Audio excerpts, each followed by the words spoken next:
जय जगन्नाथ। आसंतु आमे माने आज रुद्राक्ष विषय आज्ञा जानिबा। रुद्राक्ष केते प्रकार रही ना एकमुखी ठारू 14 मुखी पर्यंत रुद्राक्ष रही एवं सबुठारू जदि आपण माने एकमुखी रुद्राक्ष जदि व्यवहार करंती ताहले आपण देखिबे आपणकर न हेउथिबा कामटा आपणकर हेइजिबो।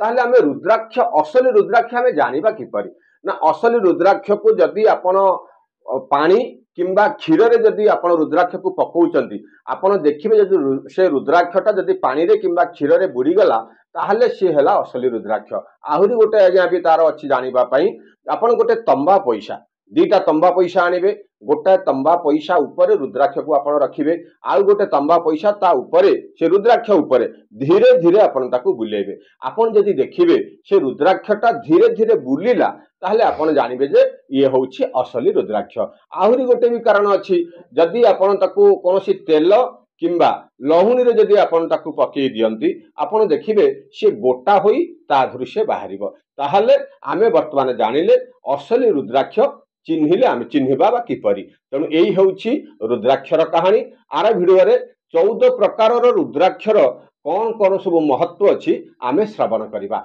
जय जगन्नाथ।